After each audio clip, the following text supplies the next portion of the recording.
بسم اللہ الرحمن الرحیم۔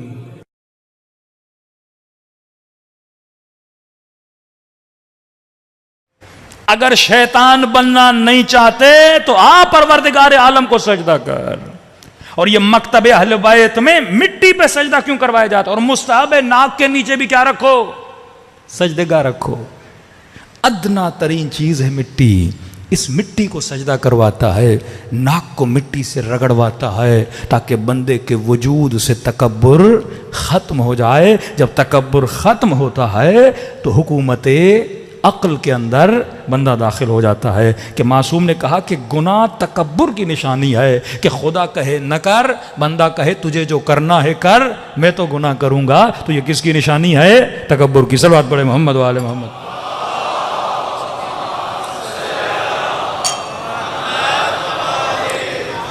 وَأَجِّلْ فَرْجَهُمْ۔ ایران کے بہت بڑے خطیب ہیں آغا دانشمند۔ اب ایران میں بھی بڑی تیزی سے سیکولرزم اور بے دینی پھیل رہی ہے۔ میڈیا کا بہت گہرا اثر ہے ہر معاشرے میں، یعنی جہاں دینی حکومتیں بھی ہیں وہاں بھی بے دینی بڑی تیزی سے پھیل رہی ہے۔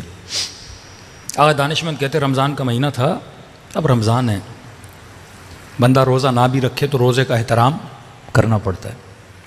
کہتے میں گاڑی میں جا رہا تھا تو ایک جوان، اب اس نے جیسے دیکھا مولوی گاڑی میں بیٹھا ہوا ہے، تو بعض لوگوں کو مولویوں کو چڑھانے کی عادت ہی پڑ جاتی ہے۔ مولوی بولے یہ نہ کرو حرام ہے، خواتین کو کوئی حجاب کرو، اب مولوی کے سامنے دوپٹہ اتار کے گھومیں۔ اب وہ یہ سمجھتی ہیں کہ ہم کسے چڑھا رہی ہیں؟ مولانا کو چڑھا رہی ہیں۔ تو جوان نے دیکھا آگے دانشمند گاڑی میں بیٹھے ہیں، اب وہ بالکل گاڑی اس نے آ کے ساتھ روکی، اور اس نے جیسے دیکھا مولانا صاحب بیٹھے ہوئے ہیں، امامہ سر پر ہے، اس نے جوان نے اپنا شیشہ نیچے اتارا اور ہاتھ میں سگریٹ لیا اور سگریٹ کو جلایا، اور جب اس نے وہ دھواں پھینکنا چاہتا تھا تو آگے دانشمند کو اشارہ کیا، اس نے کوئی اشارہ کیا تو انہوں نے سمجھا کوئی سوال کرنا چاہتا ہے۔ تو آگے دانشمند کہتے ہیں میں نے شیشہ جیسے نیچے اتارا، اس نے سارا سگریٹ کا جو دھواں تھا وہ مولانا صاحب کے منہ میں مارا۔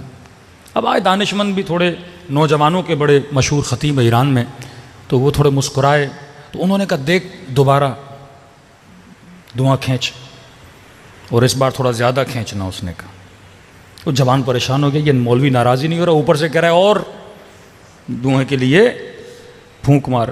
تو کہتا ہے اس جوان نے اور لی، اس نے کہا اب، اس نے کہا مجھے نہیں مار، اوپر اوپر آسمان کی طرف مار۔ کہ میں نے تھوڑی منع کیا ہے کہ سگریٹ نہ پی، اللہ نے منع کیا، غصہ اس پہ اتار، مجھ پہ کیوں اتار رہا ہے؟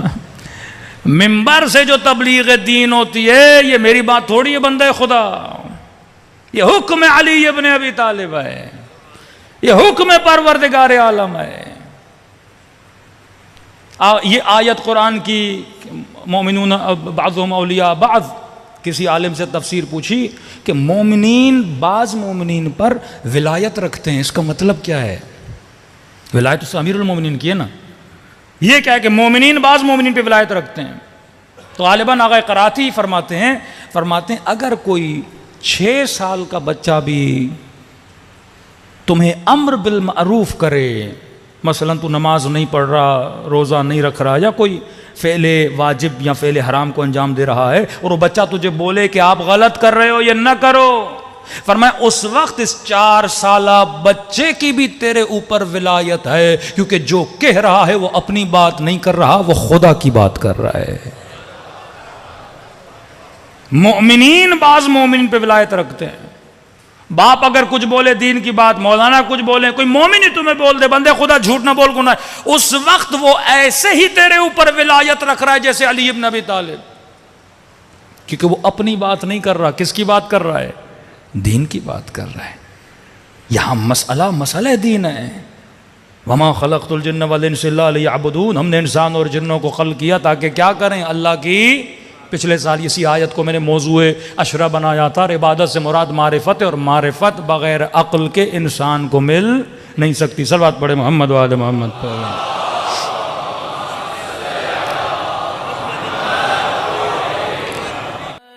کرے مہدی سے ملا دے